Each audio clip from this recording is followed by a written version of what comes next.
wujud dari peristiwa-peristiwa demo, kemudian perusakan-perusakan, ini benar-benar merupakan sebuah perwujudan akumulasi dari rasa marah ya yang selama ini tidak tersalurkan karena represi dari Joko Widodo ya oleh polisi dan juga oleh politisi. Dan ya nggak heran, kami sekarang sudah melihat polisi itu bukan sebentuk lembaga yang punya wibawa. Nah ini tinggal tunggu waktunya aja dia mereka menuai badai kan. Siapa menabur angin akan menuai badai. Polisi dan politisi sedang berhadapan dengan karmanya atau karma bagi polisi dan politisi. Karma nggak ada dalam Islam, Om.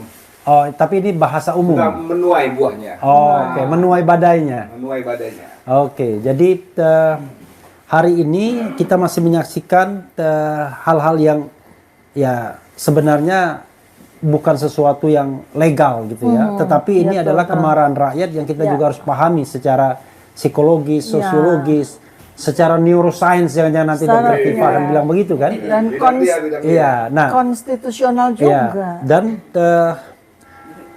pusat atau sumber kemarahan itu dua, satu polisi, dua politisi. Nah, saya kasih background dulu, nanti Mas Edi mungkin tambahkan. Kita tahu polisi selama ini seperti menjadi alat rezim yang memunculkan kemarahan-kemarahan, tetapi orang takut, tidak berani menyuarakannya.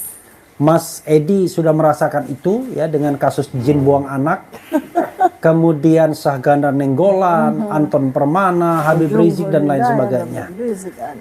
Orang akan mengatakan itu kan rezim Jokowi, iya, tetapi juga polisi mengentertain itu semua.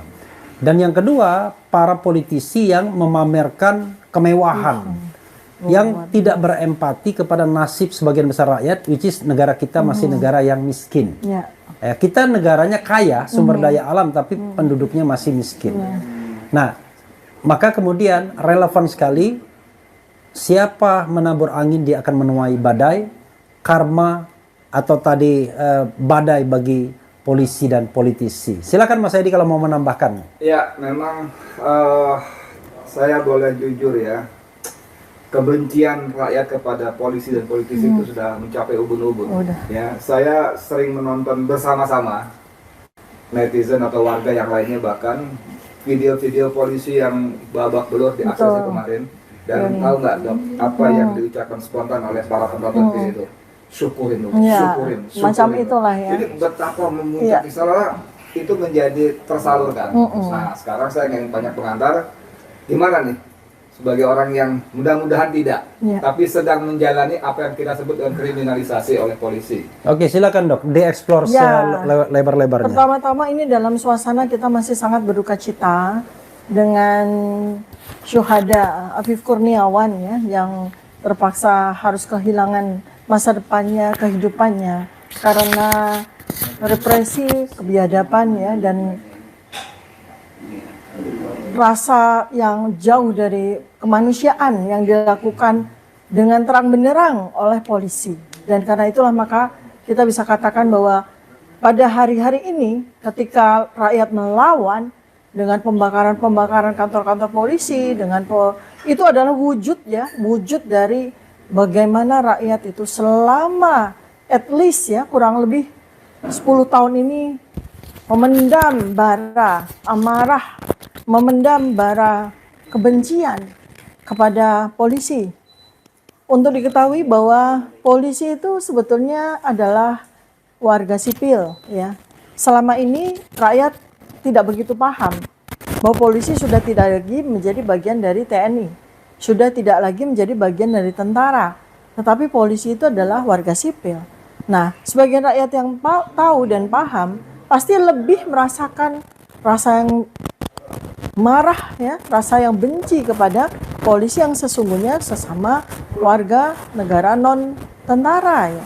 Mengapa mereka 10 tahun ini bukan kemudian menjadi bagian dari rakyat, bukan menjadi bagian dari warga negara, dan bukan menjalankan tupoksinya untuk menjaga, untuk melindungi, untuk mengakomodasi kepentingan keamanan dan perlindungan dari rakyat, tetapi justru malah menjadi pengaman dari rezim. alat dari rezim, terutama yang sekarang ini saya ber-12 tokoh itu sedang mengalaminya, yaitu apa yang disebut sebagai kriminalisasi. Ya. Jelas seterang benderangnya kita melihat bahwa kami ber-12 yang sama sekali tidak melakukan tindak pidana, kami menjalankan hak konstitusional kami yang jelas terlindung di dalam pasal 28 Undang-Undang Dasar 1945 ditambah dengan Undang-Undang KIP tahun 2008. Kami menunaikan hak kami sebagai warga negara untuk menyampaikan pendapat, untuk melakukan penelitian, untuk melakukan pengkajian, untuk menjawab pertanyaan rakyat, malah kami dikriminalisasi. Seandainya polisi mampu untuk menegakkan tupoksinya, tugas pokok dan fungsinya sebagai pelindung, sebagai penjaga, sebagai memberi fasilitas keamanan rakyat, tentu saja mereka tidak akan melakukan itu. Tetapi 10 tahun ini sudah begitu banyak, kurang lebih 200 orang tokoh, aktivis, ulama mengalami kriminalisasi oleh rezim, oleh Joko Widodo. Dan kemudian polisi setelah era Joko Widodo berakhir, berlanjut dengan kepemimpinan dari Presiden Prabowo Subianto, mereka ternyata masih menjadi antek dari mantan penguasa. Mereka ternyata masih menjadi alat dari mantan penguasa. Beberapa hal kami buktikan sendiri dalam bagaimana polisi menghandle perkara dugaan ijazah palsu ini. Coba maaf sebentar. Tadi Refli Harun kan bilang bahwa itu kan rezim Jokowi, tapi polisi tetap yang menyebut mengentertain. Lalu ditambah Dr. Tito mengatakan dia polisi masih tetap menjalankan agenda penguasa lama. Iya, menjadi alat Alat. penguasa lama. Bisa nggak kasih contoh kita konkretnya seperti apa? Dan hal sendiri apa misalnya? Ya, jadi yang saya lanjutkan ya.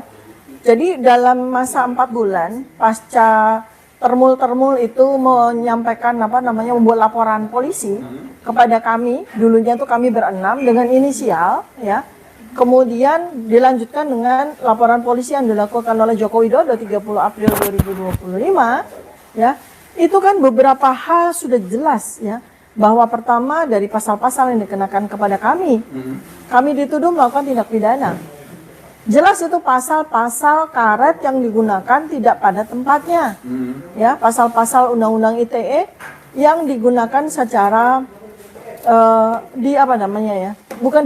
bukan sekedar di entertain, tapi disalahgunakan.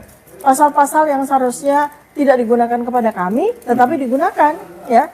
Dan kemudian beberapa waktu yang lalu ketika saya menjadi saksi ahli dari gelar perkara khusus yang dimintakan oleh TPUA, di situ sudah jelas bahwa polisi itu betul-betul berpihak kepada pelapor, tidak memberikan kesempatan kepada kami sebagai saksi ahli dari terlapor untuk menyampaikan secara jelas, secara saintifik, secara ilmiah, sesuai dengan kapabilitas kami. Dan beberapa kali sudah kami menyambangi Polda Metro Jaya ya sebagai saksi, kemudian meningkat sebagai terlapor, padahal peristiwa penyelidikan kemudian meningkat menjadi penyidikan, itu sama sekali tidak melibatkan saksi-saksi yang seharusnya hak dari TPUA. Bahkan kami sebagai saksi ahlinya TPUA pun dan juga sebagai saksi peristiwa tanggal 15 April 2025 di Jogja, kami belum diundang. Tetapi ternyata dengan sewenang-wenang ya, Bareskrim menghentikan proses penyelidikan. Ya, itu kan bukti kriminalisasi. Sementara di Polda jalan terus. Sementara laporan di Polda jalan terus. Ya. Padahal pada saat laporan Polda jalan terus ya, kami kemudian udah tambah lagi nih, nggak cuma berenam tapi sudah menjadi ber-12 ya. Kami baru diundang sebagai saksi, sama sekali belum diundang untuk memberikan sebuah penjelasan. Kami juga belum menyampaikan bukti-bukti dari sisi kami juga belum menyampaikan saksi-saksi dari sisi kami. Penyelidikan naik menjadi penyidikan dan kemudian berlanjut sampai dengan hari ini. Jadi di antara waktu-waktu ini tiba-tiba muncullah peristiwa yang sangat menghebohkan ini. Dan supaya kita memahami semua ya, sahabat-sahabat seluruh Indonesia, bahwa wujud dari peristiwa-peristiwa demo, kemudian perusakan-perusakan, ini benar-benar merupakan sebuah perwujudan akumulasi dari rasa marah ya yang selama ini tidak tersalurkan karena represi dari Joko Widodo ya oleh polisi dan juga oleh politisi. Kenapa?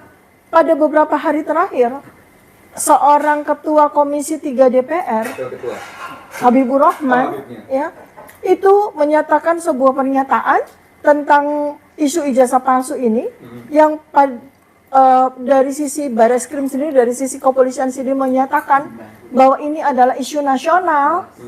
Dia dengan santainya membuat seakan-akan peristiwa ijazah palsu ini bukan peristiwa yang patut untuk diberikan perhatian oleh DPR. Nah itu juga sebabnya kami sudah beberapa bulan bersurat kepada DPR berkali-kali diabaikan.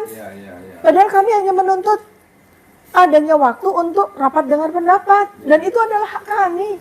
Mereka ini wakil rakyat yang dibiayai oleh uang kami, yang dipilih oleh kami, dan tugas mereka salah satunya adalah menerima rakyat dan mendengar dengan sebuah fasilitas yang namanya rapat dengar pendapat. Sekarang buktinya, kenapa politisi ini juga kong kali kong secara perilaku dengan polisi. Beberapa kali terjadi RDP dengan masalah-masalah yang sangat individual. Misalnya masalah Nikita Mirzani, rapat dengar pendapat. Masalah Dr. Reza Gladys, rapat dengar pendapat. Iya kan?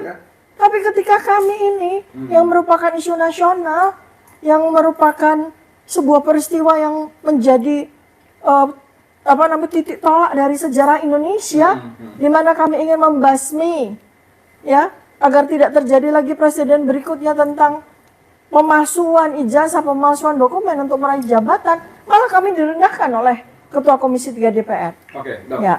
Soal kabur dan tuai tadi, kalau rakyat marah kepada politisi, tadi videonya sudah ada ya, rumahnya si Sahroni diserbu, dijarah, segala macam, bahkan gosipnya di Bandung dibakar, yang di Jakarta sudah benar-benar dijarah. Nah, itu tanda kutip ya, mohon maaf, wajar. Karena rakyat marah ketika mereka dihimpit perusahaan, sebaliknya DPR justru pamer kemewahan, juga dan sebagainya, tidak ada empati sama sekali. Tapi kalau kita lihat pada saat bersamaan ini, kenapa kemarahan juga tumpah ruah kepada polisi? Ya, sebentar. Misalnya mobil-mobil polisi dihancurkan, lalu kantor Gegana bukan cuma diserbu tapi dijarah. Videonya mereka keluar bawa karus-karus yang isinya perlengkapan polisi. Rada-rada aneh tuh, apa yang membuat orang begitu marah juga kepada polisi? Iya, karena kan ya ini kita potret aja dari 10 tahun terakhir lah ya. Betapa kita semua itu juga berkali-kali kena getahnya juga. Oleh kelakuan-kelakuan dari polisi, ya, oleh kelakuan-kelakuan dari polisi gitu. Dan mulai dari pemalakan di jalanan yang karena memang ini sudah dunia digital ya, semua orang memberikan laporan ya, dipalak 400.000, 500.000. Saya ada kejadian ya yang menimpa anak saya. Jadi dia itu dianggap melanggar garis putih, sederhana sekali dia melanggar garis putih karena waktu itu dia bingung dia mau lurus atau belok kiri. Ada yang mutusin belok kiri, ditangkaplah sama polisi. Kemudian anak saya ditakut-takutin, ditakut-takutin katanya nanti kalau sampai pengadilan itu bayarnya 1,5 juta, dari gitu. Padahal ternyata 500.000. Saya bilang jangan dibayar, Akhirnya mintanya apa? Di tempat 500.000. Saya bilang jangan dibayar ya, jangan dibayar. Mereka hubungi dokter ya? Dia telepon, kamu mau gini. Oke. Udah, kalian belajar untuk ke pengadilan seperti apa? Berapa? Cuma 150.000. Itu tuh polisi ini baru saya satu rakyat ya, belum 280 juta rakyat yang lain. Dan ya nggak heran, kami sekarang sudah melihat polisi itu bukan sebentuk lembaga yang punya wibawa. Nah ini kan tinggal tunggu waktunya aja dia mereka menuai badai kan. Nah bersamaan dengan itu kita juga melihat betapa hedonisnya politisi, anggota DPR, mereka tanpa sungkan-sungkan. Ada salah satu anggota DPR yang mantan penyanyi itu ya, dengan santainya dia bilang bahwa penghasilan kami itu kurang lebih 2 miliar sebulan gitu kan, dengan Apa itu ya? iya pada si Diva itu kan, yang pernah jadi anggota DPR. Kemudian kita juga melihat lonjakan dari kekayaan dari para anggota DPR dalam waktu singkat. Ya, kekayaan 3 miliar berubah menjadi 50 miliar dan sebagian dari LHKPN-nya. Kemudian yang menuai badai lagi ada salah satu anggota DPR ya yang dulu tinggalnya di kampung yang sempit ya, kemudian mendadak sontak dia menjadi anggota DPR, kemudian berubah luar biasa kehidupan secara ekonomi, tapi dia tetap tinggal di situ.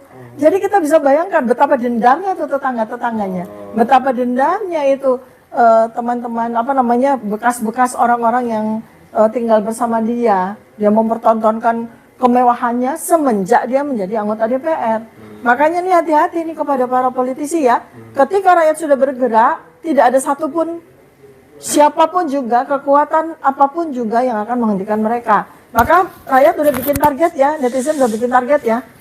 Ya, maka hati-hati ya, para politisi yang Anda yang sombong ya, memamerkan kekayaan Anda, memamerkan gaya hidup Anda dengan private jet, flexing dengan helikopter, flexing dengan bepergian belanja-belanja ke luar negeri, branded bag ya, hati-hati nih. Sudah ada contoh nih satu anggota DPR rumahnya sudah dihancurkan ya.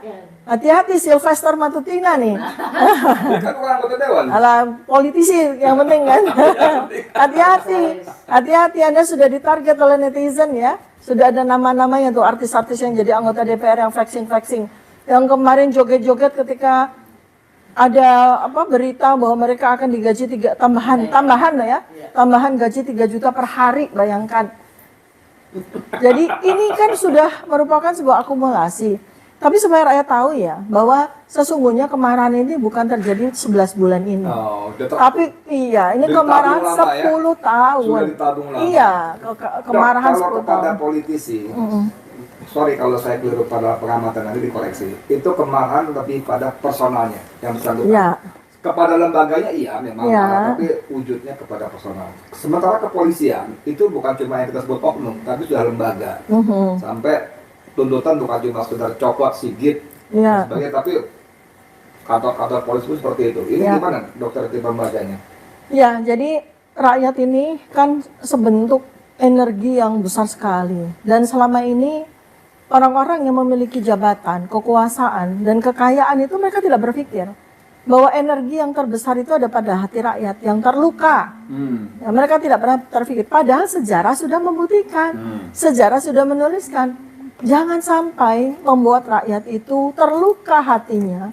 Apalagi luka itu dilakukan terus-menerus ya, ditorehkan terus-menerus. Suatu ketika akan menjadi sebuah ledakan energi yang sangat dahsyat, yang tidak ada satupun kekuasaan yang bisa menghentikan. Tidak ada satupun kekuatan, tidak ada satupun harta benda yang bisa menghentikan rakyat yang marah. Dan kemudian mereka melampiaskan kemarahannya kepada apakah itu lembaga, yang seperti sekarang yang terjadi pada lembaga kepolisian, dan apakah itu kemarahan yang dilampiaskan kepada individu, seperti yang sekarang ini terjadi pada polisi. Dan akhir-akhir ini memang terasa sekali terjadi sebuah akumulasi ya, ketidakadilan, akumulasi dari hedonisme, akumulasi dari represi. Jadi jangan dikira bahwa rakyat itu tidak peduli dengan isu ijazah palsu. Justru isu ijazah palsu ini adalah kotak Pandora yang membuka kunci keberanian rakyat. Mereka jelas melihat ya, ada 12 orang yang dengan sewenang-wenang akan mengalami kriminalisasi, ya kan? Dan kemudian polisi, mengapa kemudian polisi ini bukan secara individual lagi, bukan Kapolri, bukan Kapolda, tetapi lembaga? Karena rakyat dalam kasus utamanya kasus ijazah palsu, itu jelas-jelas melihat bahwa polisi sebagai lembaga itu masih tunduk, masih menjadi hamba, masih menjadi alat dari satu orang yang saat ini tuh hanya memiliki satu-satunya andalan adalah uang yang ada di bunker.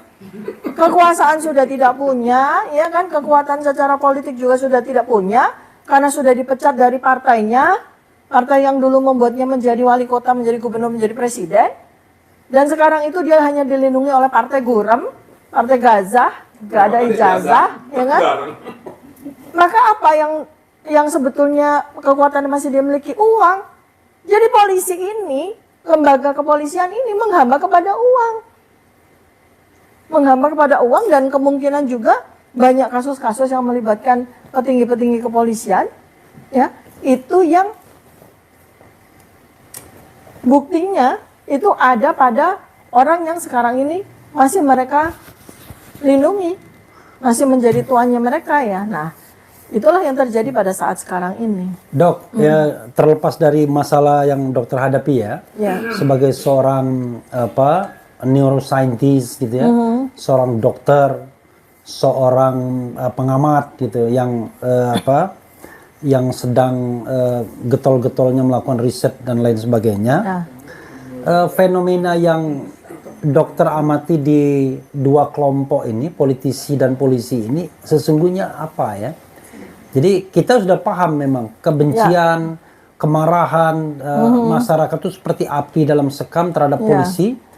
Karena kriminalisasi, karena korupsi, karena hidup kadang-kadang juga memamerkan kemewahannya, terutama para pucuk pimpinannya, jenderal-jenderalnya, ya, yang nggak ada yang miskin tuh, nggak ada yang miskin. Kemudian politisi juga begitu, baik ketika mereka sebelum maupun sesudah, apalagi sesudah menjadi anggota DPR, sering sekali mereka memamerkan kemewahan, dan memang dengan dipilih melalui proses pemilu yang kerap sangat curang, sehingga mereka betul-betul menjadi orang yang dari awal sudah membeli jabatan. Silakan dieksplor selebar-lebarnya, beyond dari kasus yang melanda dokter secara pribadi. Ya, jadi dendam akumulatif yang sekarang ini dilampiaskan oleh rakyat terhadap dua lembaga tersebut, ya, dari kepolisian maupun dari politisi, itu lebih kepada gini. Jadi pertama ya, kalau kita lihat dari sisi kausanya dulu, kan ini adalah bagaimana pemimpin memberikan contoh yang buruk. Ya. Kita lihat dalam 10 tahun terakhir, Joko Widodo beserta dengan keluarganya, beserta dengan anak cucunya, itu kan mempertontonkan kemewahan-kemewahan mereka tanpa malu-malu. Contoh misalnya seperti Kaisang dengan istrinya bepergian keliling dunia, ya, mulai dari Jakarta, kemudian Bali, Jepang, Hong Kong, kemudian ke Amerika selama berhari-hari, ya, menghabiskan berpuluhan miliar dengan pesawat. Ya, dengan pesawat. Kemudian kita juga lihat istri wali kota yang sekarang jadi wapres, ya, tanpa malu-malu mempertontonkan jam yang miliaran rupiah. Padahal istri wali kota kalau memang hanya menjadi wali kota, berapa sih gajinya kan? Tapi dia bisa berganti-ganti. Begitu juga dengan yang bersangkutan sendiri, dengan anak-anaknya Joko Widodo. Tak kurang juga dengan istrinya. Senang sekali dengan menggunakan branded bag. Nah, itu menjadi contoh. Itu menjadi sebuah contoh atas perilaku yang dilakukan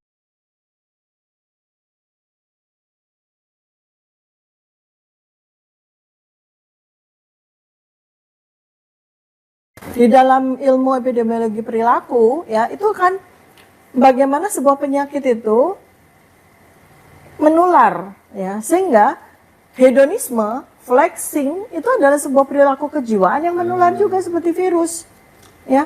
Virus itu ditularkan melalui media sosial, di mana kita melihat anak-anaknya presiden lalu, istrinya, cucu-cucunya, ya, bayi pakai sepatu seharga 8 juta misalnya, seperti itu, ya. Itu kan kemudian menghasilkan sebuah disonansi namanya. Brain dissonance, ya, disonansi pikiran bahwa apa yang mereka lihat itu adalah sesuatu yang menjadi sebuah keinginan bawah sadar. Nah, muncullah ketika mereka punya fasilitas, mereka punya kesempatan menjadi politisi, di mana mereka mudah sekali menggunakan fasilitas yang didapatkan, kemudian ternyata penghasilan mereka itu pun bermiliar-miliar per bulan. Nah, ini menjadi sebuah disonansi, ya, kalau dari sisi dari ilmu neuroscience gitu. Bahayanya ini kalau tidak segera dihentikan, maka disonansi ini akan menghasilkan sebuah perasaan kecemburuan, ya, kecemburuan, iri hati oleh rakyat, ya, mulai dari karena mereka tidak mampu, kemudian mereka tidak melihat bahwa mereka sekarang ini 60% rakyat itu sesuai dengan survei World Bank itu ternyata sudah jatuh tersungkur dalam kemiskinan. Nah, ini yang kemudian nanti akan menimbulkan bukan hanya sekedar kecemburuan, tapi menghasilkan sebuah dendam kolektif yang masuk di dalam subliminal, ya, masuk bawah sadar. Sehingga mereka itu sebenarnya diam-diam mencari kesempatan bagaimana kapan mereka akan bisa melakukan pembalasan. Dan inilah ternyata saatnya. Nah, sebagai kita nih, sebagai aktivis yang juga dokter baru mau akan dikriminalisasi. Saya sudah jadi napi, ya kan? Hanya karena tempat dibuang anak ya. Nah, ini kan ada semacam tanda kutip ya, rasa marah yang terbantu tersalurkan. Ya. Nah, sekarang pertanyaan saya, kalau kita dalam konteks untuk mengubah Indonesia menjadi lebih baik, dan kita berpikir bahwa yang terjadi hari-hari ini adalah bagian dari menuju ke sana.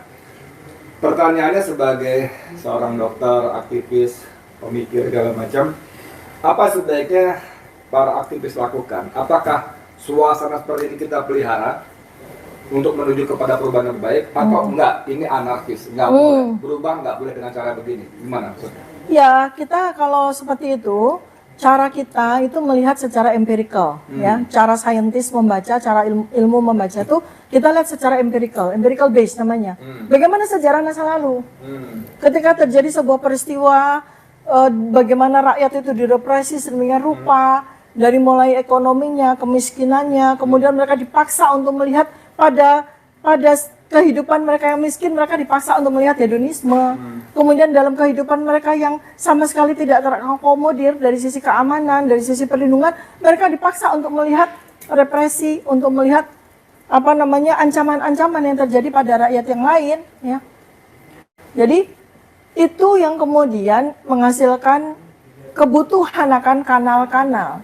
Nah, kanal ini yang oleh dalam bahasa spiritual itulah namanya wa makaru Allah, ya. Allah nanti ada masa titik di mana Allah pun tidak akan membiarkan segala sesuatu, ya, kezoliman itu melampaui batas. Nah, dalam sejarah secara empirical base selalu terjadi masa-masa di mana Allah membiarkan rakyat direpresi sebagai ujian, ya, dalam Al-Baqarah 155-157, ya kan? Allah membiarkan dulu karena itu ada ujian. Untuk bagaimana kita tetap takwa, tetap kita sabar. Sampai suatu titik Allah melihat penguasa, ya, orang yang memiliki kekuasaan itu berbuat zalim yang melampaui batas, maka Allah akan menurunkan pertolongan. Ini yang terjadi saat ini. Pertolongannya dalam bentuk kanal-kanal. Jadi kita pelihara atau gimana? Kanal ini digunakan, bukan dipelihara. Kanal ini oleh Allah dibuka. Kanal secara politis, kanal secara hukum, kanal secara kesadaran kolektif, ini dibuka sama Allah. Jadi kita tidak melihat apa yang dilakukan oleh rakyat saat ini dengan pembakaran itu bukan sebuah peristiwa anarkis. Itu adalah sebuah mekanisme. Mekanisme dentuman, ya? Mekanisme dentuman, ya, eksplosif yang kemudian menghasilkan kanal-kanal. Nah, sekarang saya mengimbau, ya, dalam kesempatan terakhir ini, pada malam ini saya mengimbau kepada para aktivis, kepada para akademisi, kepada para ilmuwan, kepada para pemberani, ya. Saya mengimbau, kanal-kanal sudah kita buka bersama-sama, ya. Kanal-kanal sudah dibuka oleh para pemberani, oleh para pejuang. Maukah Anda bersama-sama dengan kita menggunakan kanal-kanal tercipta ini untuk kemudian nanti kita berjuang menegakkan keadilan dan kebenaran sehingga negara ini nanti akan berubah menjadi jauh lebih baik. Bagaimana kita dengan kesempatan ini, bagaimana negara dalam kesempatan saat ini, polisi pun akan berubah secara revolusioner. Bagaimana politisi juga berubah secara revolusioner. Itu harapan kita. Iya, Sobat Eros sekalian dan Sobat atau kawan Edi Mulyadi. Kawan. Itu tadi di pemaparan Dr. Tiva, ya. Kita juga punya pendapat nanti setelah ini barangkali kita akan banyak berdiskusi tentu bagaimana melengsarkan Gibran dan juga mengadili Jokowi. Ya, ada karena dua. itu kesepakatan kita sebagai sekretariat bersama di sini. Makasih. Wassalamualaikum warahmatullahi wabarakatuh. Waalaikumsalam warahmatullahi wabarakatuh.